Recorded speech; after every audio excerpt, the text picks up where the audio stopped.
Personnellement, Grenoble, c'est pas mon plus beau souvenir, hein, parce que j'ai pas été sélectionnée, j'ai pas pu faire le slalom, je n'ai pu couvrir la première manche. Donc pour moi, je me souviens, c'était un souvenir terrible. Et puis je reconnais que j'ai pas eu de chance parce que les Jeux Olympiques qui ont suivi 4 ans après, tous les champions olympiques ont le droit de défendre leur titre. Donc là, j'aurais pu arriver en plus du quota de sélection. Et puis le faire de toute façon, mais malheureusement, c'était pas encore en place. Donc, c'est pas. Maintenant, du point de vue familial, c'est vrai que je pense que d'être toutes les deux, on en avait fait notre force.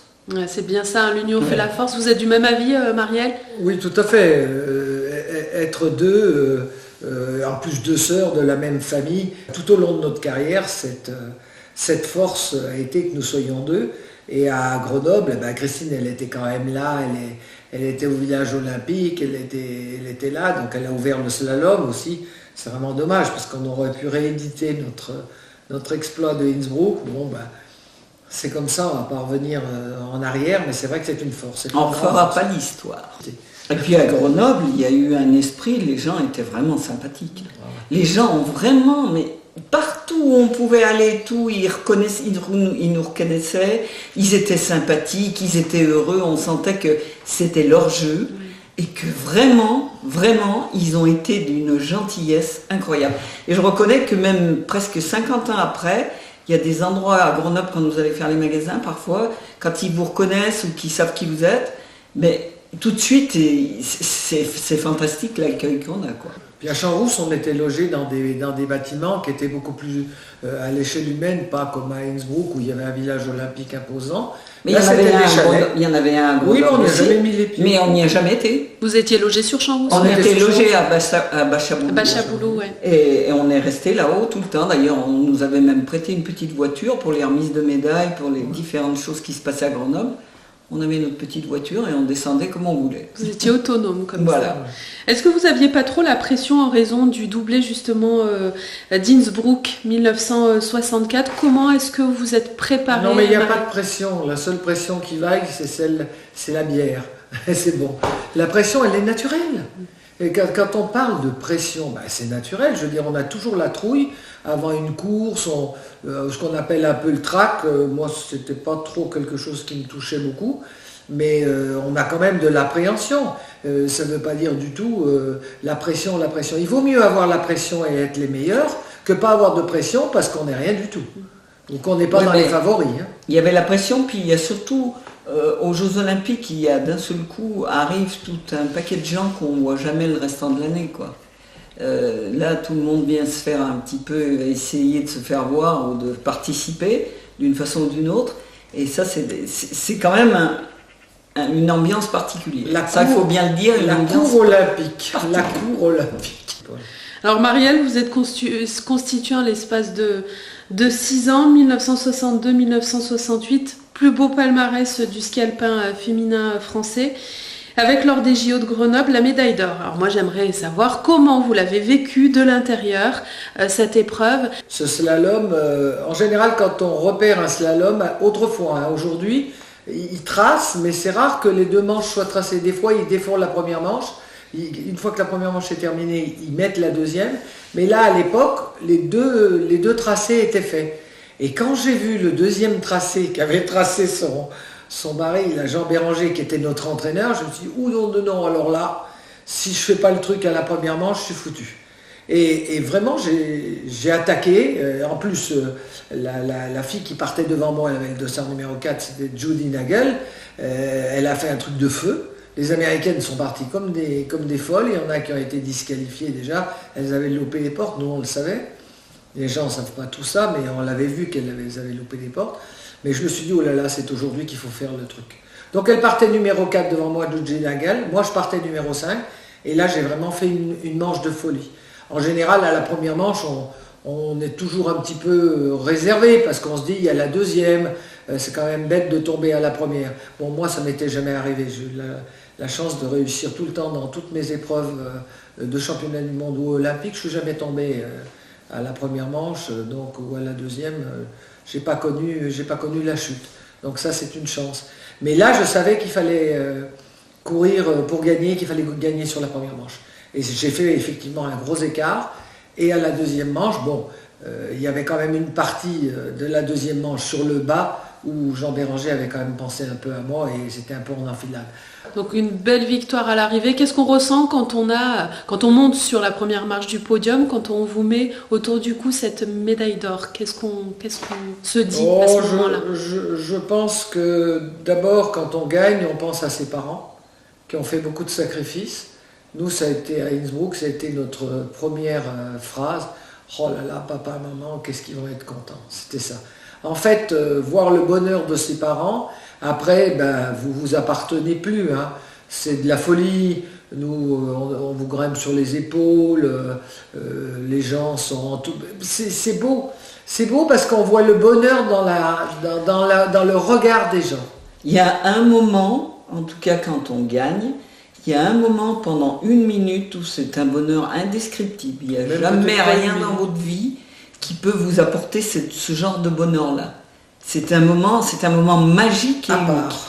Mais dès que cette minute est passée, et bien là, après, ça vous appartient. Il y a la folie qui commence à s'installer un peu tout autour, et c'est un peu différent. Mais là, il y a 1 minute tout de suite après, c'est magique. Puis les gens, ils sont contents de vous le manifester. Là, on sent une spontanéité, c'est pas un amour arrangé, c'est pas du cinéma, c'est vraiment on vous aime, on est content et nous on les aime. Voilà, j'ai toujours été très près du public et des gens. Moi j'aime bien le contact. D'ailleurs, même si on n'est pas toujours d'accord avec les gens, j'adore le contact. Alors, vous me disiez, Christine, que Grenoble, Champs-Roux, c'est pas votre meilleur souvenir, mais si vous en avez un quand même pendant ces JO sur la station de Champs-Roux, qu'est-ce que vous gardez en mémoire et puis le pire? C'était quand même l'ambiance. L'ambiance est quand même quelque chose. Et puis on est là. Moi j'étais contente, j'ai ouvert la piste. J'étais là pour les soutenir. Je me suis dit, tiens, je leur ai fait une belle trace. Ouais, et puis on a passé quand même une quinzaine magnifique. Hein. On s'est régalé quand même. On descendait à la patinoire. On était vraiment accueillis par les gens tellement bien que c'était... Non, c'était beau. Bon, il restera pour moi ce petit goût amer de ne pas avoir couru. Mais ça, c'est normal, hein. Mais tant pis pour moi, il fallait que je gagne ma sélection, je suis tombée, voilà. C'est la vie, mais bon, je me suis toujours dit que finalement j'avais eu la chance d'avoir connu ce qu'on a connu 4 ans avant.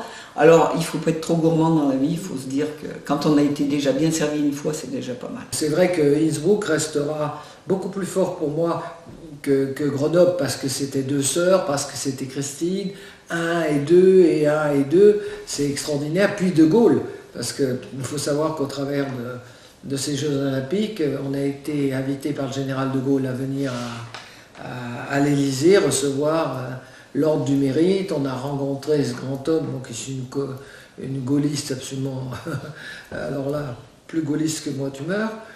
Et donc c'est vrai que tout était attaché à ça. Et à Grenoble, c'était le peuple qui était là, c'était les Isérois, ils étaient là, ils ont tous participé bénévolement, mais comme ça, je veux dire, il n'y a pas eu, comme aujourd'hui, vous avez les bénévoles qui sont là, les volontaires, tout est organisé, tout est orchestré. Là, c'était la spontanéité, mais avec une super organisation. Vous aviez les gendarmes, les militaires, je veux dire, qui damaient la piste. Vous aviez tout le monde se retrouvait. Je crois que ça a été à l'inverse d'Albertville, qui a été des jeux plus froids, où il n'y avait pas ce contact avec le public, tout était un peu éloigné, etc. Je sais pas, à Grenoble, il y a une, voilà. Je dirais que voilà. Oui, puis ça a été la flamme. Les épreuves étaient toutes à Champs-Roux. Ouais. Le plus grand nombre d'athlètes, le plus grand nombre de pays, les Jeux en couleur inaugurés par le général de Gaulle, et avec un public qui était isérois et même autour, Ronald, qui avait la flamme. La flamme, on sentait dans les yeux des gens la flamme. Alors qu'aujourd'hui, souvent, vous allez sur les pistes ou autres voir les gens, vous êtes emballés, mais c'est plus pareil, quoi. Le sport, il a changé. Alors vous avez mis un terme à votre carrière, je crois même à vos carrières respectives, hein, oui. Juste après Champs-Roux. Disons que notre génération, à part Annie Famos qui a continué encore 4 ans derrière, les autres, on s'est tous arrêtés, avec même Monsieur Bonnet, tout ça. Et Monsieur Killy également. Killy, tout le monde, avec Killy, Périlla, Lacroix, tout le monde, on s'est arrêté après Grenoble. Et qu'est-ce qui a motivé cette décision? Bah, le ski n'était pas structuré comme maintenant, hein. Et il C'était fallait bien pas- gagner sa vie, hein, il fallait y penser. Donc bah, nous on est partis essayer de créer, de vivre du ski. Ce qu'on a eu la chance, c'est que on est arrivé à un moment où il y a eu quand même l'éclatement de l'or blanc du ski, de la création des stations. Et puis finalement, toute notre génération, un peu partout, tout le monde a créé un petit peu son magasin de sport. Et puis on a pu vivre du sport qu'on aimait, et puis vivre dans les stations qu'on aimait aussi. Donc dans un fond, on a fait ce qu'on a pu avec ce qu'on avait. De toute façon, rapidement derrière, j'ai eu mes enfants. Donc ça aussi, c'est un autre bonheur.